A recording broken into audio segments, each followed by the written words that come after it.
నా నియోజకవర్గం మునుగోడు నియోజకవర్గంలో మాత్రం నేను మాత్రం ఎట్టి పరిస్థితుల్లో నేను నడవలేను. నాకు ఈ పదవి ఉన్నా లేకున్నా పదవి ముఖ్యం కాదు. నాకు ప్రజల ఆరోగ్యం ముఖ్యం, ప్రజల ప్రాణాలు ముఖ్యం.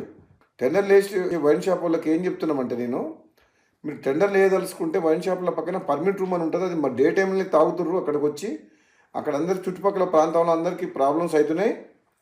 అక్కడ పర్మిట్ రూమ్ అనేది ఉండదు. మా మునుగోడులో మేము నడవలేము అని చెప్పినాం. అలౌ చేయను. నేను ఎమ్మెల్యేగా ఉన్నంత వరకు ప్రజల ప్రాణాలు, ప్రజల ఆరోగ్యమే నాకు ఇంపడి తప్పితే ప్రజల జీవితాలతో ఆడుకునే ఎవరు ఏ పని చేసినా ఎట్టి పరిస్థితుల్లో ఒప్పుకునే ప్రసక్తే లేదు. ఊరు బయట ఉండాల్సిన వైన్ షాపు ఊరు సెంటర్లో ఉంటుంది.